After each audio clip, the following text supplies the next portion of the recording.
Well, there is a battle brewing high above the U.S.-Mexico border. Homeland Security says hundreds of suspected cartel drones are approaching restricted airspace every single day, with as many as 60,000 detected between July and December of last year.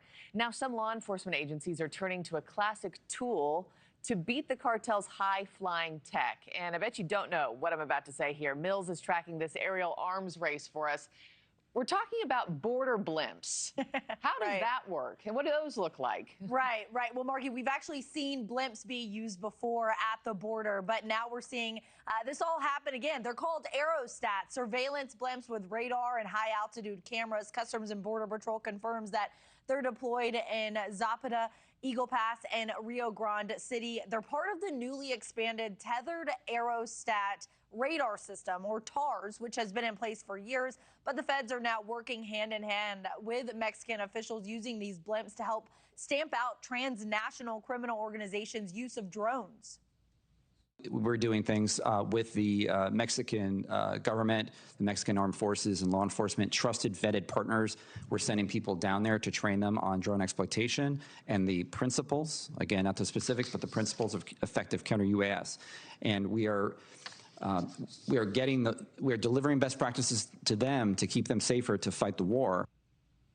These blimps can see up to 200 miles out, and even though they're just 2% of CBP's total radar assets, they account for nearly half of all detections, Markie. Yeah, part of the arsenal.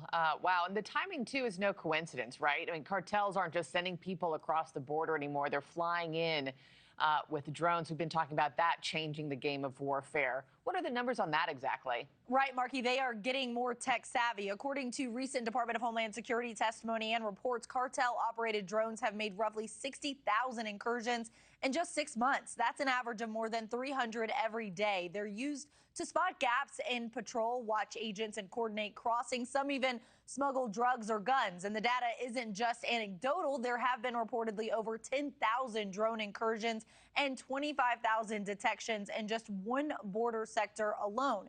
But last August, Mexican officials confirmed that 2 soldiers were killed by explosives dropped by a drone. And with blimps going up and drones coming in, it's a modern border battle with real national security implications.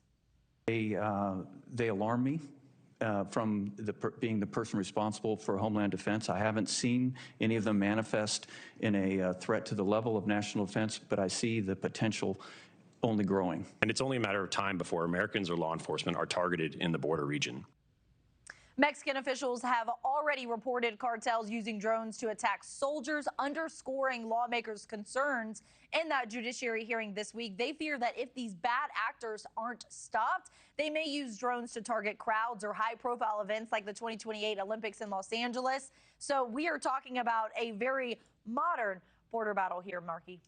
Thank you for watching. Subscribe below and download our NewsNation app right now on your phone, and you will get fact-based, unbiased news for all Americans.